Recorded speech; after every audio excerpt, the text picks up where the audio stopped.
Finalement, ces vautours ont cru m'avoir renversé. Ma belle-mère buvait déjà du champagne et faisait des projets avec mon héritage, sans imaginer que j'observais chacun de leurs gestes et qu'un cadeau spécial les attendait, capable de gâcher la fête une fois pour toutes. Bonjour les amis. Je vous confie une autre histoire familiale pleine de rebondissements et d'ironie du sort.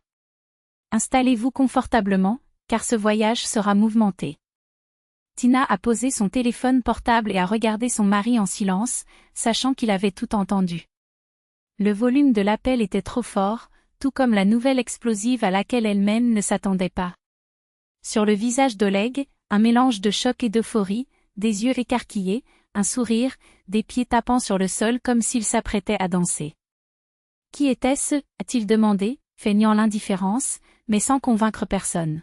« Vous avez tout entendu, pourquoi demandez-vous » Il roula des yeux, comme si la question était absurde. « Je veux avoir de vos nouvelles, juste pour m'assurer que ce n'était pas une hallucination. » Elle hocha sèchement la tête. Ce n'était pas une hallucination. C'était le notaire. Et combien ? De quoi as-tu hérité exactement ?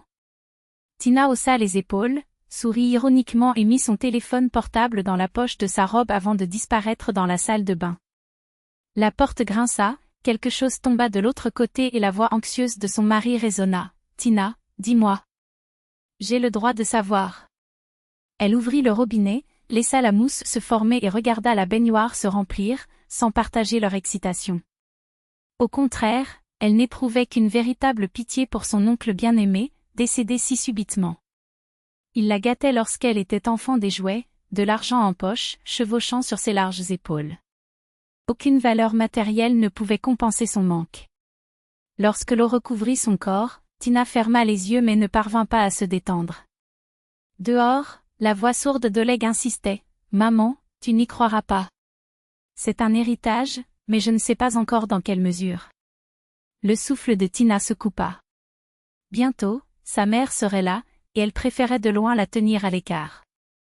Mais Oleg intercéda toujours, jurant que cette fois-ci serait différente. Et Tina, non par faiblesse, mais parce qu'elle était fatiguée des bagarres, finit par céder. Jusqu'à ce que les choses deviennent si mauvaises qu'elle commence à tout repenser, y compris son propre mariage. 3 années ensemble, la dernière étant une véritable épreuve d'endurance. Oleg a changé. Non pas qu'il ait été un mari exemplaire avant, mais maintenant il semblait déterminé à tester ses limites. Vêtements éparpillés, vaisselle sale accumulée, disparition de documents personnels pour annuler vos rendez-vous.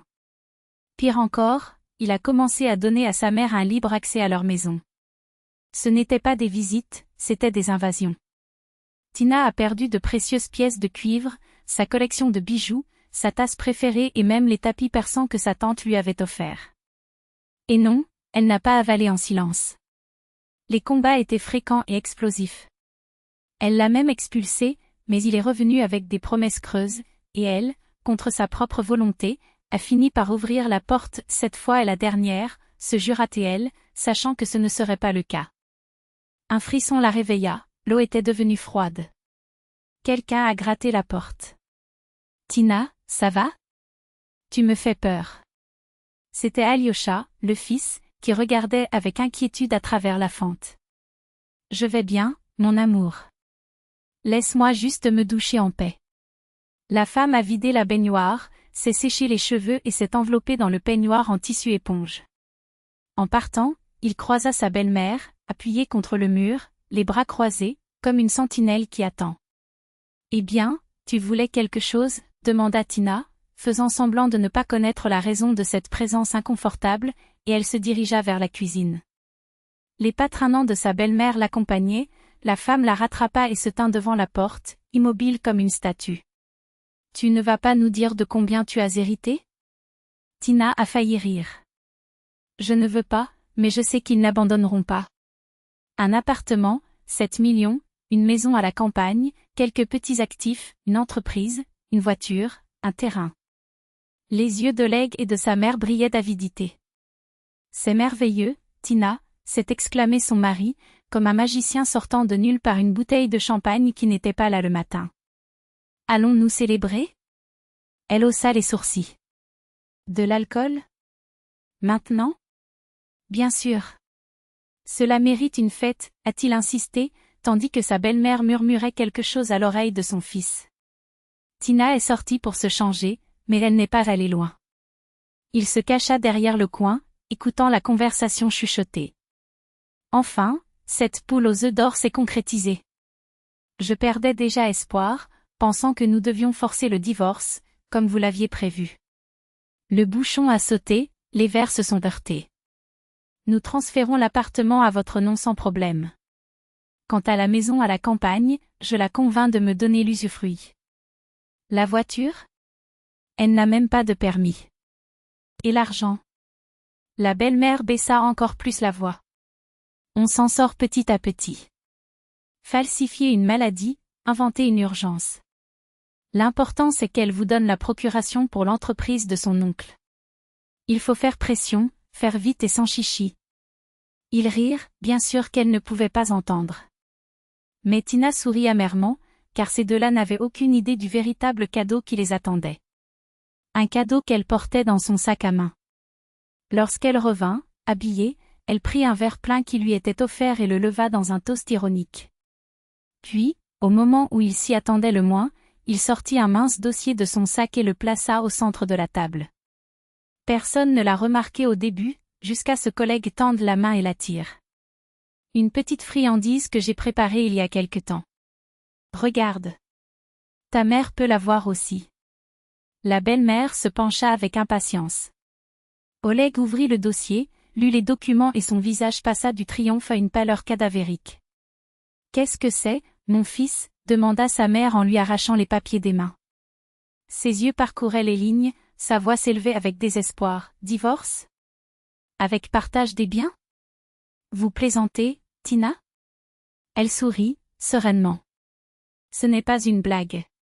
Chaque clause a été soigneusement réfléchie. Si vous le souhaitez, mon avocat vous l'expliquera mieux, mais je pense que tout est très clair. Oleg s'étrangla. Tu ne peux pas faire ça. Tina le regarda fermement. Oui, je peux. Et pas seulement, je peux. Comme je l'ai déjà fait. Où pensais-tu que je te donnerais toujours des chances et que je supporterais ta mère et ses pitreries? Oh, mais je me suis excusée. Bégaya-t-il, comme si cela changeait quelque chose. Et qu'est-ce qui a changé, Oleg? Rien. Sauf la liste des amoureux, bien sûr. Cette brune du café, par exemple, elle est venue me rendre visite l'autre jour. Je ne sais pas qui est arrivé en premier, mais je suis sûre que ce n'était pas le premier. J'en ai trop pris. Il arrive. Cependant, sa mère ne pouvait pas s'en empêcher. Mais c'est absurde. A-t-il crié, comme si son nom figurait sur le document. Qu'est-ce que cela a à voir avec moi? Tina laissa échapper un rire perçant. Rien. Ni vous ni votre petit-fils ne prendrez un centime de ce qui m'appartient de droit. Ni la procuration, ni la voiture, ni la datcha dont vous rêviez tant d'hériter. Les lèvres de la vieille femme tremblèrent de colère. Tu ne t'en sortiras pas comme ça. Cracha Oleg en s'avançant avec les mains tendues. Ce à quoi Tina ne s'attendait pas, c'est qu'il l'attrape par les cheveux. Mais elle n'était plus non plus la femme qui se recroquevillait dans les coins. Avec un cri qui résonna dans toute la maison en partie de fureur, en partie de soulagement, elle lui enfonça la fourchette dans la main directement dans la cuisse. Oleg a hurlé, l'a relâché instantanément, et elle n'a pas perdu de temps, elle a couru, non pas vers les escaliers, mais en frappant aux portes des voisins avec suffisamment de force pour les faire tomber de leurs gonds. Appelez la police, supplia-t-il, sa voix tremblante mais ferme. Il va me tuer. Personne n'a été arrêté, il y avait un manque de preuves et de témoins fiables. Mais la mesure de protection est tombée comme une pierre tombale sur les plans d'Oleg, ne vous approchez même pas. C'était suffisant. Le divorce a eu lieu, les biens ont été redistribués et Tina a disparu de la ville la même nuit, prenant tout ce qui lui appartenait et un peu plus, juste pour commencer. Ses parents, avertis de ne pas révéler où elle se trouvait, obéirent silencieusement. Oleg, à son tour, n'a même pas essayé de la chercher. Peur? Peut-être. Ou peut-être que sa mère, après le scandale, s'est retrouvée à l'hôpital avec une tension artérielle qui montait en flèche et il ne voulait pas empirer les choses. Après tout, sans elle pour soutenir ses pitreries, que restait-il? Au lieu de courir après son ex, il s'est tourné vers ce qu'il a toujours su faire, partir à la recherche d'une autre victime. Il en a trouvé un, bien sûr jeune, naïf, disposé à croire aux contes de fées. Il envisageait de répéter le projet jusqu'à ce que, la veille du mariage, la mariée entende les rumeurs. Quelqu'un, lors d'un dîner, a accidentellement laissé échapper « Oh, tu ne sais pas pour Oleg ?» Sa première femme a failli le poignarder. Il n'en avait pas besoin de plus. La bague a été laissée dans la bijouterie. N'ayant aucun choix, il s'est rendu à son sort, prendre soin de sa mère, qui détestait désormais toute femme qui s'approchait de son fils.